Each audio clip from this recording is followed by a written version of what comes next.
Sobrang ganda ng babaeng ito. Hey guys, so tuturuan ko kayo paano gawin yung look na to. Kaya may nag-request. Ang ginagamit ko as base, sunscreen, not by Bello.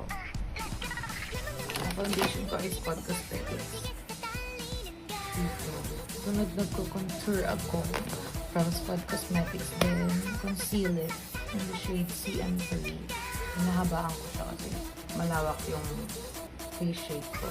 Nilagyan ko siya sa mga cheekbone. Tapos yung excess nilagyan ko sa jaw area. Sa nose ko, itong part lang na to. Tapos dito, ang nilalagyan. Hindi ko siya kinoconnect. Dito lang. And then dito. Lighter foundation para dito sa parts na gusto ko mag-brighten. Sa Aqua by Squad Cosmetics L2.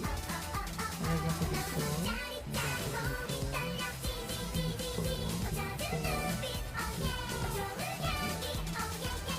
Blend lang natin. May dimension na yung face. Gamit ko for blush is lipstick Rose Latte by Detail Cosmetics Satin Luxe Butter Tint. Dito ko lang rin siya nilalagay. Yan. And dito. Tapos pag binablend ko siya, sinasabay ko sa mata ko. Hindi mo siya i-blend all throughout your cheeks. In place lang. Hindi siya. Subtle lang. Nag-press powder na ako. Squad Cosmetics din. Basta press powder. Madami ko na din dito sa baga ng contour kanina. Dito sa ilong. At dito sa forehead.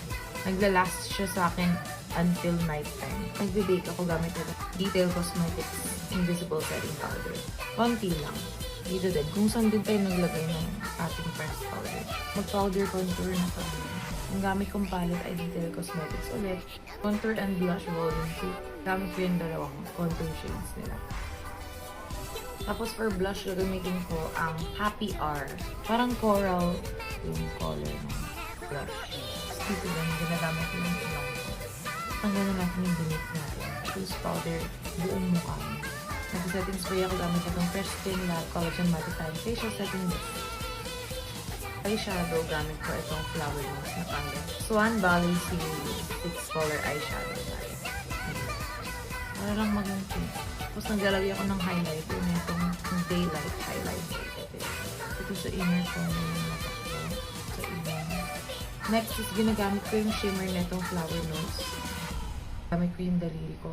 Dito, inner corner, dito. Top middle part lang. Tapos nag-i-aegyosan ako. Minimix ko yung blush at saka yung eyeshadow. Morphe eyeshadow. Puro powder na siya. Yung lang rin, nilalagyan ko rin ng highlighter.